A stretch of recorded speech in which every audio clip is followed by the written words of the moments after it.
இயேசுவில் பிரியமுள்ள சகோதர குலமி, இயேசுவின் நாமத்தில் இனிய வாழ்த்துக்களும் வணக்கங்களும். இன்று திருத்தூதரான அந்திரேயாவின் திருவிழாவை திரு அவை கொண்டாடுகிறது. இயேசுவின் முதல் சீடரான இவர் பெத்சாயிதாவில் பிறந்தார்.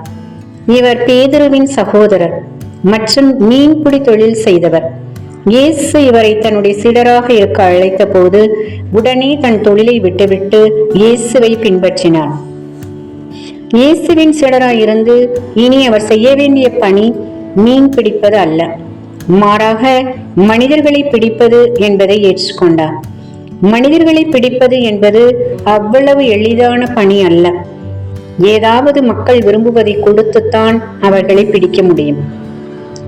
திருத்தூதர்கள் பொன்னையும் வெள்ளியையும் கொடுத்து மக்களை பிடிக்காமல் இயேசுவின் விடுதலை தரும் நற்செய்தியை வழங்கி உயிர் துறந்து மக்களை பிடித்தார்கள்.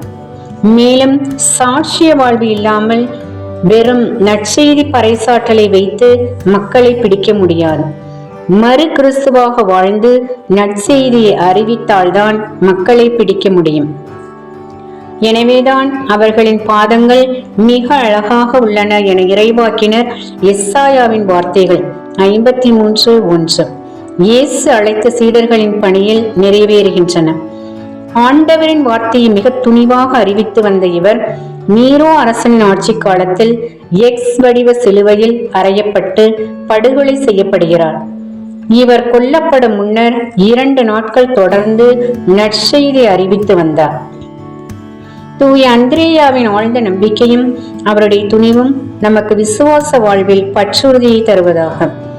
பாமரர்கள் எளியவர்களை வைத்து பெரிய வல்ல செயல்களை இயேசு செய்கிறார். இவர்கள்தான் வரலாற்றையே புரட்டி போட்டார்கள். இயேசுவின் இறையாட்சி பணிக்காக என்னையே அர்ப்பணிக்க நான் தயாரா என்ற சிந்தனையோடு இன்றைய நாளை தொடங்குவோம். இறைமகன் இயேசு என்றென்றும் வாழ்த்து பெறுவாராக. ஆமென்.